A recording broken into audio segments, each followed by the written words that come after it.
Back to Prometheus, where an underground cave appears to be a spaceship.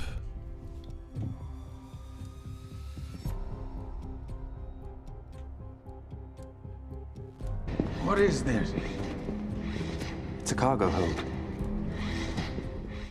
Inside the spaceship there is a cargo. The black pathogen. In my previous video I had the idea that the cerebellum is alien to our organic body. The cerebellum communicates with the rest of the nervous system through three large pathways called the cerebellar peduncles, which include the superior, middle, and inferior cerebellar peduncles. When information is sent to the cerebellum, it takes an indirect path to reach extensively branched cells called Purkinje cells.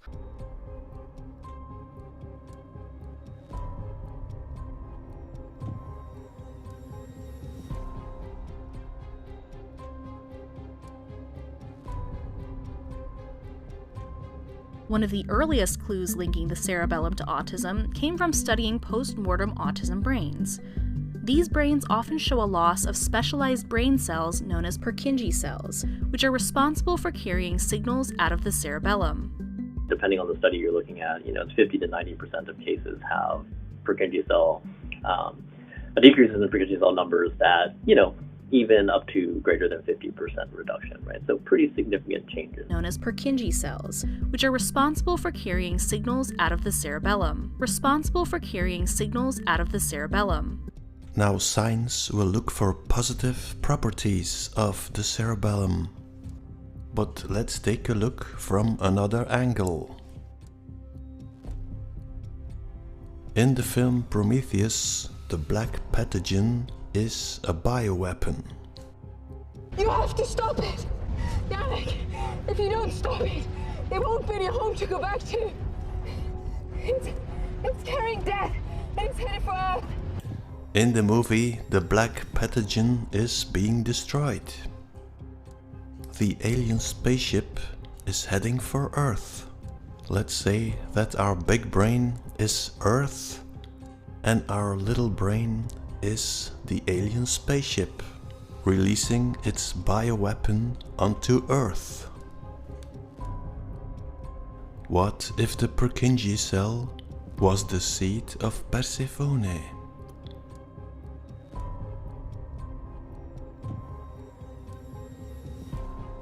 Now we are wired. Radiation. In Prometheus you have the spaceship, but you also have the engineer. In the cerebellum you have gray matter, but you also have white matter.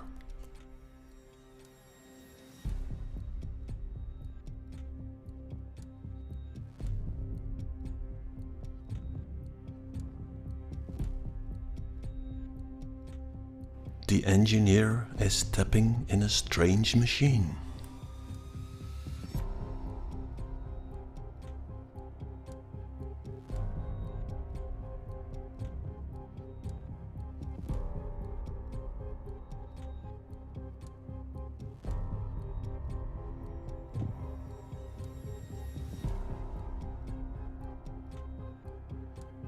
Where did we see that before?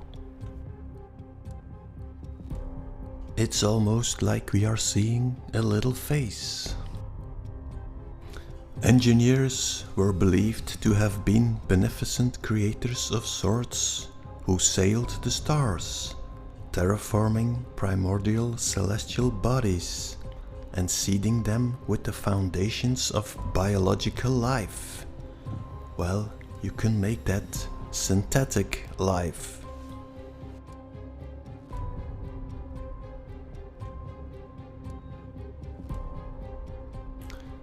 Engineer is holding the word Ankh, like in angel, archangel. The ark, the architect. The Greek hero, the Christ. You have the word Anglo-Saxons. Well, Anglo is easy. But what about Saxons? Well, it dawned on me, if you move the S, you almost have archons. The angel archons. Something that is bothering me for a while. Why are they obsessed with the X? You have Planet X, Generation X, Space X, Matter X, the Matrix. You have the Saxons, Wessex, Sussex, Essex, Middlesex. Twitter is now X. You have the X-Men. And of course the X can also be pronounced as the Greek He, Christ. Then I thought, well, X can also be pronounced as eggs. Then you get Planet X, Generation X, Space X, Mother X, the X-Men, or Christ, the eggs of Ra. Now let's go back to our kaleidoscope reality. This means that the same story will repeat itself on another level. So if our brain is being bombarded with Purkinje cells or eggs, could it be possible that our Earth has been bombarded with eggs?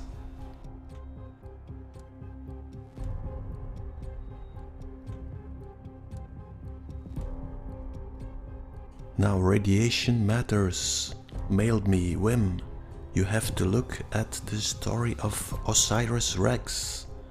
Wasn't there a prediction about a meteorite impact? September 24th is going to be a historic day. This is NASA's first asteroid sample return mission and the biggest sample return beyond the moon. Shortly before 9 a.m. local time, the Osiris Rex spacecraft carrying precious samples of asteroid Bennu will release the capsule into the atmosphere to lower the samples down to the Utah desert, where scientists are anxiously awaiting the return of these materials. This story, of course, is filled with Egyptian mythology, Osiris, the Bennu bird. The capsule has the shape of the Benben stone. You have the story of the Bennu bird, the phoenix and the egg. The bell. It's not the first time they give us this story. The Benben stone and the eggs. The supposed moonstones. So we have the Benben stone, the Bennu bird, and you have Osiris Rex. The Ark, the He-Ro. Rex is also He-Ro. Back to the black pathogen of Prometheus. What is that shape on the head of the bird? Or Osiris? Who the hell is Ridley Scott? What's the story? Osiris Rex flies into space and brings back the Benben stone. Because Osiris Rex is bringing back some stones from an asteroid, technically we have had a meteorite impact. We had a meteor strike. Back to the kaleidoscope reality. If there is an arc lying next to our crater, there must be an arc inside our brain. So if we enlarge this kaleidoscope reality, could it be there is also an arc circling our Earth? So for people who know my work, they know that I don't believe in the solar system.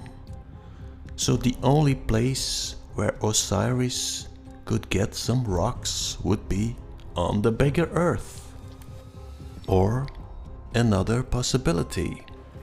On October 14th, before we discovered it, it made its closest approach to the Earth. So you have October 14th of 2017. When did Osiris Rex leave our Earth? That is 21 or 22 days. Could it be that this is the scenario?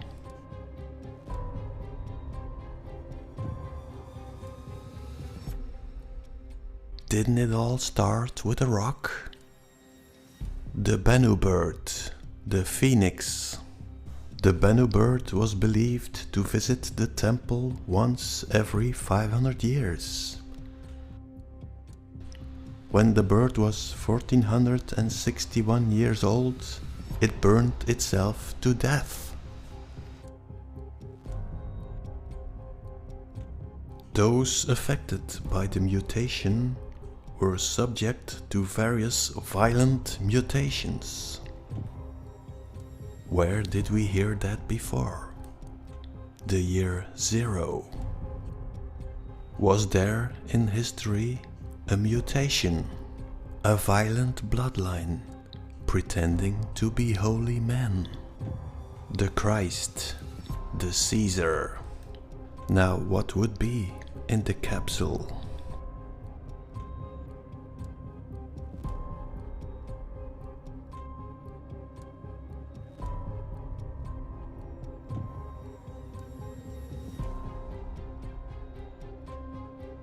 Are we going to witness the birth of a new genetic deformation?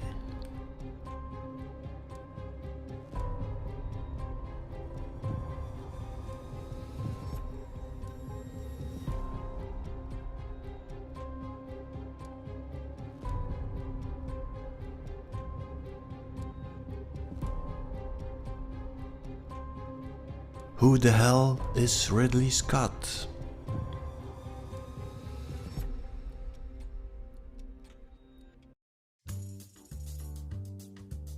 Recently I got a mail from Dom from the sheep farm, and he discovered that Uncle Walt and Werner von Braun were from the same bloodline. What a surprise! So I asked him, does that lead you to King John of England, who signed Magna Carta in 1215? Yes, the very one. The parasite gene. Well, you know the story, that all the presidents relate to the same king, King John, who signed the Magna Carta. It is my view that in the Magna Carta we became slaves in the corporation of the Anglo-Saxon maniacs. Magna Carta, the big map, the crater map. John Lackland became owner of the crater. For anyone who noticed it, the psychopathic bloodline has now claimed the bigger Earth. Astra Carta. And also the crater. Terra Carta. It's a story of love and light, pretending to be holy men. Sustainability. They come as holy men, and before you know it, they are chopping off little hands and stealing rubber. So what is sustainability? Sustainability means, how can they stay in their castles while we are living in dirt? How can they keep us in poverty while they have all the money? I feel very strongly that we have to develop an approach which By putting nature at the center of the whole process, what profit we make, we have to also make a profit for nature. By putting something back. So my and your children and grandchildren can have some kind of reasonable future. At the moment, we are literally compromising it. We can't go on, now with all the ice cap melting completely. I mean, this is terrifying to me. It always has been.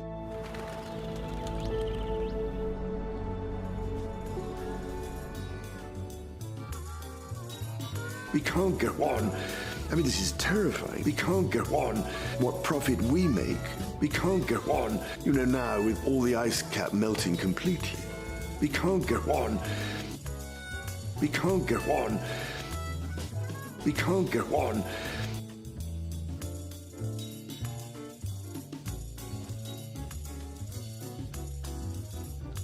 There is life after apparent death from the current conventional approach.